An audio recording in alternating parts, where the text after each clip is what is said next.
Hey guys, എന്നത്തെ പോലെ രാവിലെ നീറ്റ് ഡ്യൂട്ടിക്ക് പോകാൻ തയ്യാറെടുപ്പിലാണ് ഞാൻ. അതുകൊണ്ട് തന്നെ രാവിലെ നീറ്റ് കുളിച്ചു മാറ്റി കുട്ടപ്പനായി നമ്മൾ വാതിലും ചാരി നേരെ പുറത്തു. ഞാൻ നേരെ പുറത്തോട്ട് ഇറങ്ങിയപ്പോഴാണ് എന്റെ മനസ്സിനെ പിടിച്ചു കുലുക്കുന്ന ഒരു പ്രത്യേക തരം കാഴ്ച ഞാൻ അവിടെ കണ്ടു.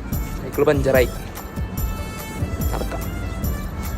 ടൈമിൽ ഈ നേരത്ത് നടക്കുന്നത് വല്ലാത്തൊരു ടാസ്ക് തന്നെ. പിന്നെ എന്താ ചെയ്യാ, മൂപ്പര് നമുക്ക് നേരത്തെ കാലത്തെ പണിയൊന്നുണ്ട്, പിന്നെ ഒന്നും നോക്കില്ല. നമ്മൾ നല്ല വലിച്ചണ്ട് നടന്ന ഷോപ്പ്. അങ്ങനെ ഞാൻ നേരെ ഷോപ്പിലെത്തി. ഷോപ്പ് പറഞ്ഞു നമുക്ക് നേരെ AC ഇടാം. ഓ താങ്ങുന്നില്ല.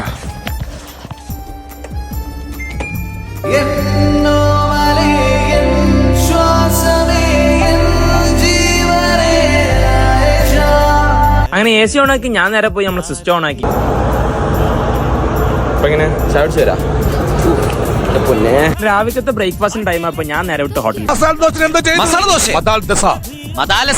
അങ്ങനെ മസാല ദോശയും കഴിച്ച് മസാല ദോശയും കഴിച്ച് ഞാൻ നേരെ അവിടെ നിന്ന് ഇറങ്ങി. ഷോപ്പിലെത്തി വർക്ക് ചെയ്തിരിക്കുമ്പോഴാണ് നമ്മളെ ഷോപ്പിലുള്ള വേറെ സ്റ്റാഫ് എന്നെ വിളിക്കുന്നത്. എടാ എനിക്കൊരു കൊറിയർ വന്നിട്ടുണ്ട്.